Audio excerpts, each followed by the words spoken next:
So success in music, what does that look like? Wow. Share musical experiences. Yes, they need to share musical experiences. How do you do that? Well, just this week, I have a contra slit drum, and it is a 4 foot by 7 foot contra drum. It's a 50-pound drum. You can't tote it around. I don't pull it out every day, but when I have a small little group, they sit on the drum and they shared this call and response. And this kid who has so little response reactions with a friend was really enjoying himself. So create those opportunities, especially when it gets safer. Rhythmic songs, action songs are simple songs. Yes, all of that. We've got to make them simple. We've got to attach the lyrics to an icons of the pictures to what's going on so they understand it. They've got to be able to understand it. Pair expressive language with the elements in music, such as rhythm or melody. How can they use a song to get to their ability to sing it? So like if we were going to do John the Rabbit. Oh, John the Rabbit, oh yes, had a mighty bad habit, oh yes, of going to my garden, oh yes. Well, the part that keeps coming back, the expressive language. Remember, receptive is how they receive what you've sung. Expressive is how they're going to tell you back, okay? So I've got a, and you've all got them. Hang on, I'm looking for it in my room right here. Here it is. You know, these all dollar mics, 99. So I would sing, they have to be able to get it out. Oh, John the Rabbit. And they would say, oh, yes. Now, you know, you can clean this up quickly. And maybe you just have it for that kiddo in your room. Maybe that's when he's got his mic. And when I have the virtually as well, I do this. Oh, yes. And I would put it up to the camera because you tell me all of a sudden that kid at home can sing because he thinks that's my cue. That's what Miss Amber always does when it's my turn. So use those echo mics. They're so important. Also, when we talk about visuals, they've got to visually see it. So, you know, I always say that so much of working at home and virtually for our kiddos comes back to this part. So I don't have it all with me. So if I were going to talk about doing dance party, or if I were going to talk about, okay, everybody take a deep breath. So I'm going to show them visually on these as well. So I had to go a little old school. Also, whenever the kids did a great job, I want to throw them a kiss, but I can't really throw them a kiss. So I'm going to do this, and I'm going to give it to them that way. Also, when I'm looking for kids that are doing a great job, now remember, I'm setting this room up so everybody in the room is going to do great. I'm going to pull out my telescope. Oh, and now I'm going to look at the children. Now, this is really a telescope, and you really can see people. Now, I do this in my classroom. I do this virtually as well, so that they can see that I'm looking for them and I'm saying their name. So I'm visually showing them that. Now, also, kids with autism, when I talk about needing sensory breaks, sometimes in your classroom, you just need literally a sensory bag. Things that you know that you can go back and pick up. Things like, so maybe Johnny might need just one of these. Now, you know, the hard part about this is sometimes they start chunking them around the room, but if they know they need it, maybe they'll just do this. Also, don't be afraid of fidgets. If they need a fidget, give them a fidget. This will make your life better. You can continue to teach your lessons and give them something to do because that's what they're looking for. They're looking for some sensory input. Now, in this bag, I've got all kinds of things. I've got good old-fashioned little massagers. Sometimes that just, these are the dollar store. That just on their knees. They themselves can do it. Or an assistant who's there with them. Sometimes they just come in with their own little bag. But if you have a bag that they only get these when they come to music, that makes them able to listen a little better while someone else is helping them with their sensory input. Other things I have in here, like these great squeezy balls, so that they can just really get going at it. Other things that you might want to have in your arsenal of stuff for kids with autism in your classroom is you might also want to have some weighted toys. Now, this is called Lucy the Lap Dog. Isn't she super cute? She's just a big old stuffed animal. But inside of her, this is what's crazy. There are rice bags. And the rice bags inside of her, this dog right here weighs about 20 pounds. She's about 20, maybe she's more like 15 pounds, but she's pretty darn heavy. And you know why? Because when I know the kids need it, I put them in their lap. Like little kindergartners, I was just using it this, well, it's just the little one's a preschooler, but this little one was jumping everywhere. I put them in a chair that was a little larger so their feet didn't touch the ground. I let their feet just dangle because they needed the sensory. And I put Lucy the lap dog in their lap. Now, you can Google that, Lucy the lap dog, and there's a lady in the state that makes her, and she's so worth it, and she's heavy. Now, here's the hard part. You got a big old classroom of kids, they all want Lucy. But Lucy will lose her everybody's new wears off. Eventually they'll realize that Lucy's just for Johnny or Lucy's just for Susan. But that kind of sensory, so in a chair that's a little taller, and then that Lucy in the lap, and they're swinging, and then all of a sudden it feels they're getting some comfort, so now they can focus. So they need that sensory input. So that will help them so much. So you need something weighted. A weighted toy is always good. A bag of sensory items that could be used, that kid could do themselves, or maybe the assistant in the room can help you with if you have such a thing.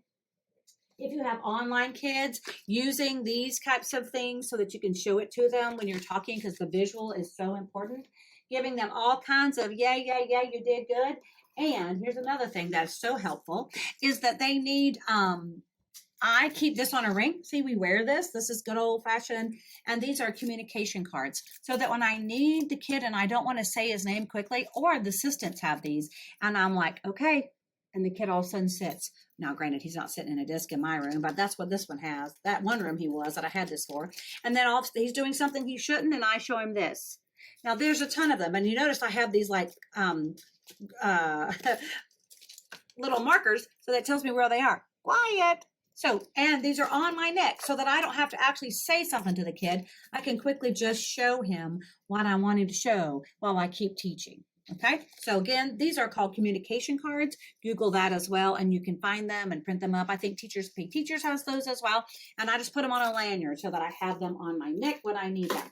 Another wonderful thing with a kiddo who needs some sensory time, but maybe he gets so built up in his sensory time that he's not paying attention anymore, that he's playing with the toys more than he's watching. Then you put him on a visual timer. This is a great little visual timer. Look at that. You turn it over and guess what?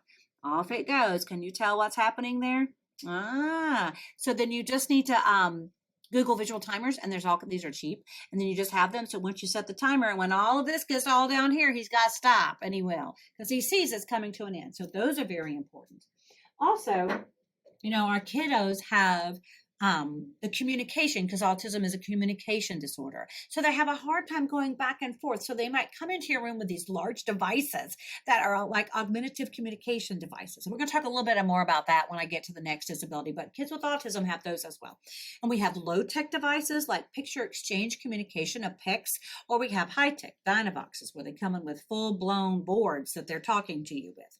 And, you can also use your own things with your iPads. And we'll talk more about that when we get to different disabilities.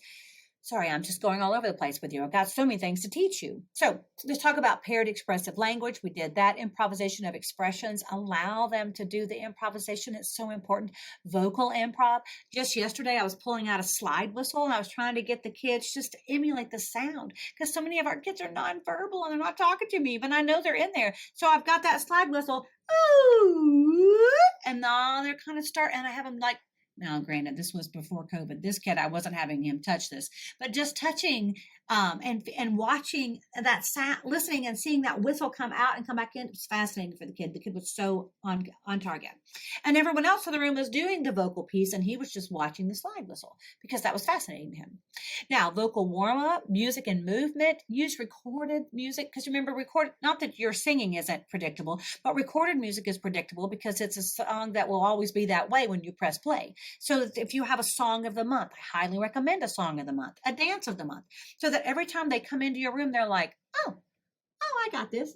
Yeah, I can do this. I can do this. Where it's just very different if you change it up all the time, because, it takes how many times for a kid to hear something before it goes into long-term memory, and how many times does a kid need to hear it before it goes into some comfort, so that it's reliability, because they've heard it so much.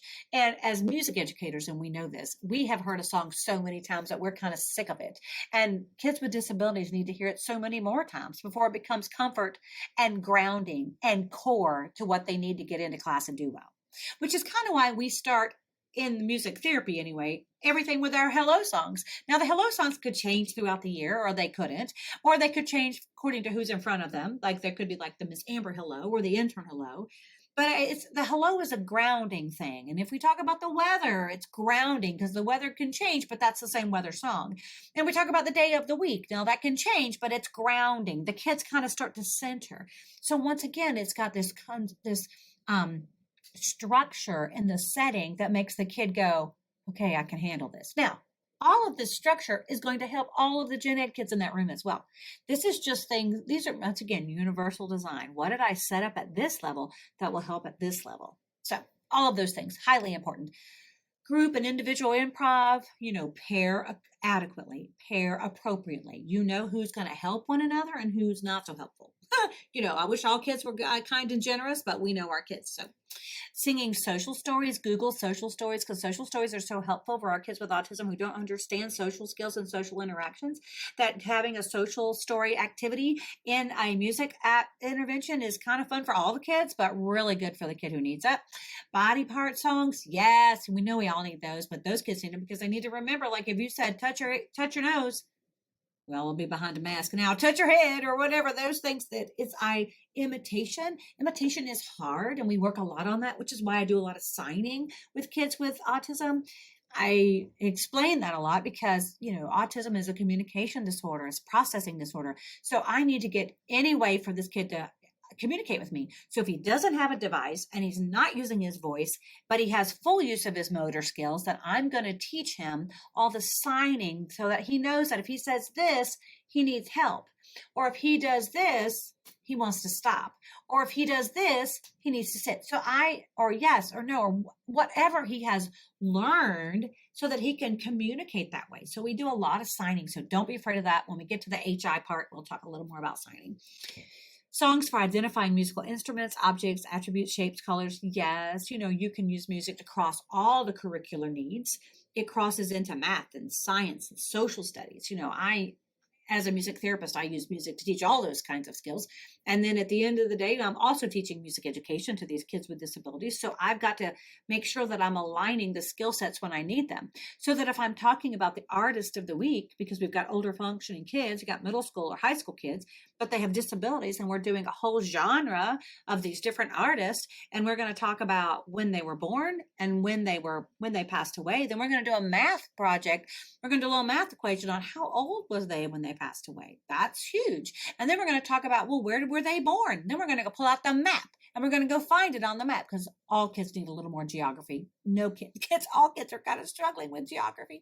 So we're going to go back and find it. We're going to go back. So I'm going to cross over with social studies and geography. I'm going to cross over with math and figure how old this kid is. And then I'm going to actually give them 6 points about the artist that I'm going to come back and ask them after we've looked at the video of the artist in action. And then I'm going to be like, okay, so what instruments did you see in that video production? Oh yeah, that was a guitar. You think it was an electric guitar and acoustic? But I'm taking everything down to very minute, and I'm going to ask them these questions after I have given them opportunities to see it visually and to hear it auditorily, and we can move to it as we go as well. So many layers that will make successes for our kids with disabilities. And the gen ed kids, everything you set up for these kids are going to help all the kids in the room. If you don't get anything else out of these seminars, that's going to be so helpful. List song titles to cross out when you're completed. I've done this for years, where I actually, in our visual schedule, I specifically write up hello song, or the next thing would be our song of the month. And let's say it's called motivation. And so motivation is up there. And then I might, beside it goes song of the month. And they'll learn that that's the one that we're going to sing every time they come in. And that's the one that they're going to learn. And then when we're done with it, we either check it off, we mark it off, we whatever, put it in the trash if it's interactive, so that they see that that's done. And then the structure of your musical experiences. Okay, that was a lot of information on autism, and I know that. But they're as I would call a heavy hitter. It's not a matter of if you have a child with autism in your classroom, it's when. You will all have kids with autism in your classroom. It's just part of our world. Kids with autism and, all functioning levels with all kinds of abilities that they will be able to totally impress you in the things that they can do. Let's talk a little bit about secondary.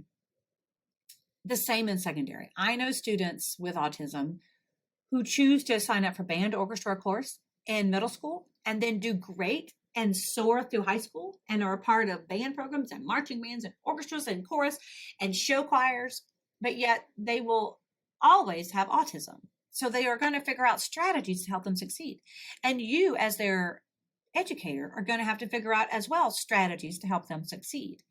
So never underestimate the musical abilities of students with autism. Don't assume. Now, as we all know, general music not equally offered throughout the state of Georgia, but opportunities are there that our kids do better because we can mainstream a younger age easier. We can include easier at the younger age in some respects.